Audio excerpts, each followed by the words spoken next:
Good morning students. Class ninth में आज से आपके फाइलम शुरू हो रहे हैं, ठीक। क्योंकि जितने भी फाइलम थे मैंने आपको पिछले वीडियो में बता दिए थे कि कौन कौन से फाइलम होते हैं, ठीक। और उनके कुछ जो फाइलम का डेटा था तो उसके मैंने आपको सभी क्लास भी बता दिए थे।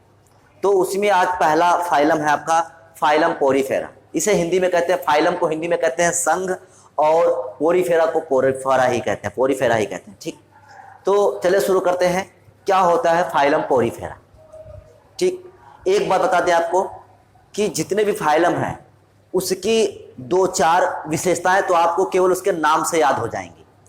आपको इसमें कुछ याद करने के लिए नहीं है, लेकिन आप इसको रट्टा मारेंगे तो आपके लिए और कठिन हो जाएगा। हम इसको केवल समझेंगे कि ये है क्या। इसे पोरीफेरा है तो पोरीफेरा कहते क्यों है, इसका नाम पोरीफेरा क्यों रखा गया, इसकी विशेषताएं क्या हैं, तो सब कुछ जानेंगे इसमें। तो वीडियो शुरू करने से पहले अगर आप हमारे चैनल पर नए हैं तो चैनल को जरूर सब्सक्राइब कर लें, बेल आइकन को दबाएं ताकि आपको वीडियो की नोटिफिकेशन मिल सके।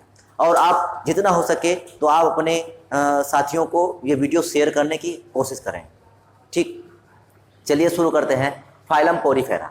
तो पोरीफेरा, जो पोरीफेरा होता है, पोरीफेरा दो शब्दों पोरस और फेरा से मिलकर बना होता है, ठीक। पोरस और फेरा 2 शब्दों से मिलकर बना होता है, ठीक। पोरीफेरा किससे मिलकर बना होता है, तो 2 शब्द पोरस और फेरा। पोरस का अर्थ क्या होता है, छिद्र। मतलब इस फाइलम में ऐसे जंतु आएंगे जिनके पूरे शरीर पर छिद्र पाए जाएंगे।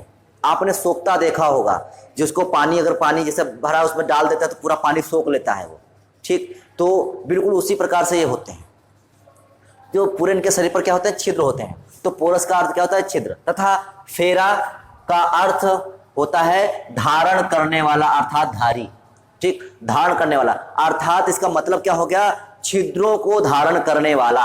अर्थात पोरीफेरा का अर्थ हो गया छिद्र युक्त जंतु, अर्थात ऐसे जंतु जिनके शरीर पर छिद्र पाए जाएं, ऐसे जंतु जिनके शरीर पर छिद्र पाए जाएं। मतलब ये ऐसे जंतु होंगे जिनके पूरे शरीर पर क्या होंगे, छिद्र ही छिद्र होंगे, ठीक। तो वही लिखा हुआ है कि पोरस और फेरा से मिलकर ये पोरीफेरा बना हुआ है, और जिसका अर्थ होता है, पोरस का अर्थ क्या हो गया, छिद्र हो गया, और फेरा का अर्थ हो गया धारण करने वाला। इस प्रकार से इस फाइलम के जंतु कैसे होते हैं, छिद्र धारण करने वाले होते हैं, अर्थात छिद्रधारी जंतु होते हैं, अर्थात छिद्र युक्त जंतु होते हैं। कुछ भी कह सकते हैं, छिद्रधारी कहें, छिद्र युक्त कहें, या जो है छिद्र युक्त जंतु कह सकते हैं उनको, ठीक। आगे इनकी विशेषताएं, तो इनकी विशेषताएं क्या है, देखिए पहली विशेषता तो खुद बता दिए हैं कि ऐसे जंतुओं के शरीर पर जो छिद्र होंगे, और जब छिद्र होंगे तो सीधी सी बात है ये पाए कहाँ जाएंगे, ये तो पानी में पाए जाएंगे। ये मोस्टली जंतु कहाँ पाए जाते हैं, पानी में पाए जाते हैं, वाटर में होते हैं। तो ये इसकी दूसरी विशेषता हो गई, लेकिन हम यहाँ पर केवल इसकी मेन विशेषताओं को जानेंगे, ठीक। पहली विशेषता, इस संघ के जीव बहुकोशिकी, मल्टी सेलुलर कैसे होते हैं, बहुकोश को अंग्रेजी में क्या कहते हैं, मल्टी सेलुलर, क्योंकि सेल माने क्या होता है, कोशा, और बहु को अंग्रेजी में क्या कहते हैं, मल्टी। तो बहुकोशिकी मतलब मल्टी सेलुलर होते हैं। इनकी शारीरिक संरचना सरल होती है, बहुत सिंपल होते हैं। आपने जो है फॉर्म देखा होगा, स्पंज देखा होगा, सोखता देखा होगा, कितना सरल होता है, कोई स्ट्रक्चर होती है उसमें, कोई स्ट्रक्चर नहीं होती है। तो उसी प्रकार से कह सकते हैं कि इनकी जो शारीरिक रचना होती है कैसी होती है, सरल होती है, बहुत ही सिंपल होते हैं ये, ठीक। दूसरा पॉइंट, ये अचल होते हैं, मोस्ट इंपॉर्टेंट। अचल मतलब क्या होता है कि ये गति नहीं कर सकते, ये एक स्थान से दूसरे स्थान तक नहीं जा सकते, जैसे पेड़ पौधे, ठीक। तो ये अचल होते हैं, अर्थात नॉन मोटाइल होते हैं, और किसी आधार से चिपके रहते हैं। मतलब जब ये गति नहीं करेंगे तो कहीं पर तो ये लगे होंगे, तो ये किसी आधार से चिपके रह सकते हैं।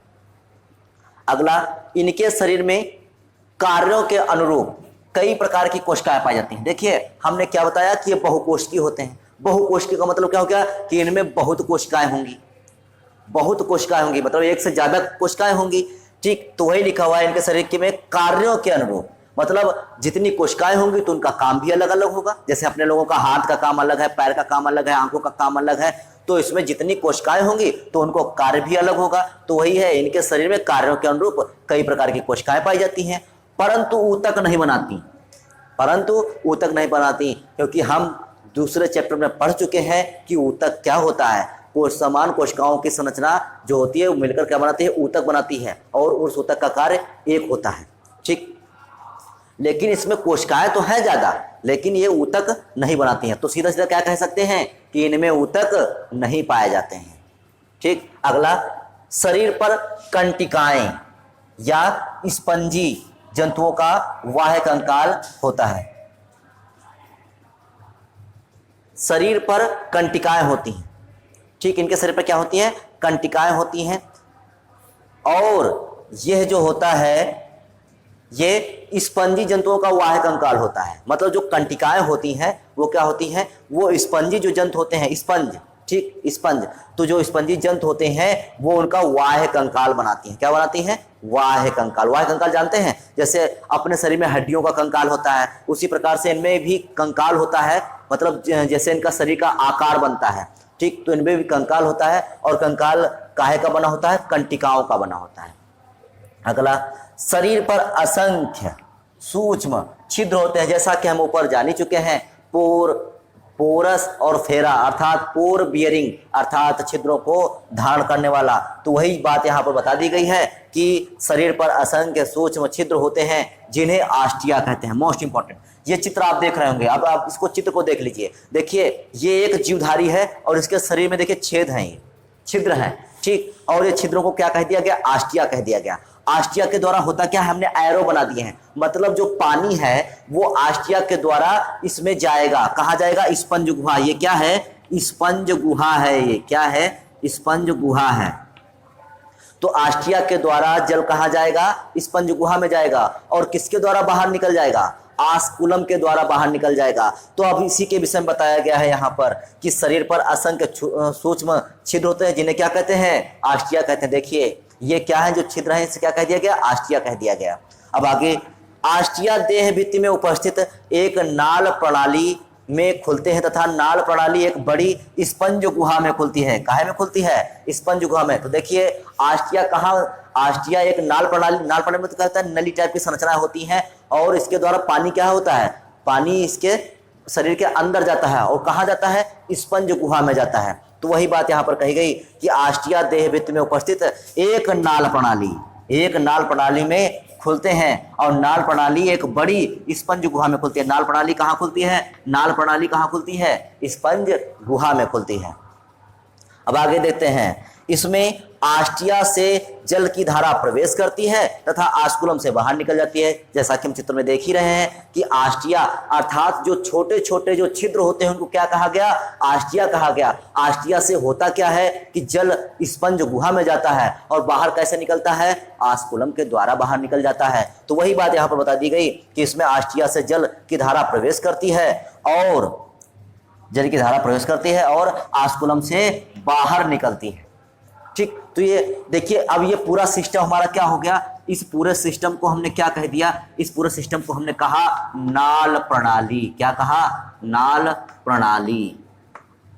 मोस्ट इंपॉर्टेंट, आपसे पूछा जाएगा, क्वेश्चन बहुत हो जाता है कि नाल प्रणाली किसमें पाई जाती है, तो नाल प्रणाली संघ पोरीफेरा के जंतुओं में पाई जाती है। Most important. ठीक, ये भी हमारा एक हो गया कि नाल प्रणाली, इसमें हम एक और पॉइंट लिख सकते हैं कि इसमें नाल प्रणाली पाई जाती है। ठीक, ये भी हमारा पॉइंट हो गया। इसके उदाहरण देखते हैं, जैसे ल्यूकोसोलिनिया, साइकॉन, स्पंजिला, ये इसके संघ पोरीफेरा के जो है उदाहरण है। और आपसे उदाहरण भी पूछे जा सकते हैं, आपसे पूछा जाएगा कि फाइलम पोरीफेरा के किन्हीं दो जंतुओं के नाम लिखिए। तो फाइलम पोरीफेरा के दो जंतु कौन, जैसे ल्यूकोसोलिनिया, साइकॉन, स्पंजिला, तो ये हमें नाम भी याद होने चाहिए। तो उम्मीद है कि ये फाइलम पोरीफेरा आपको अच्छे से समझ में आया होगा।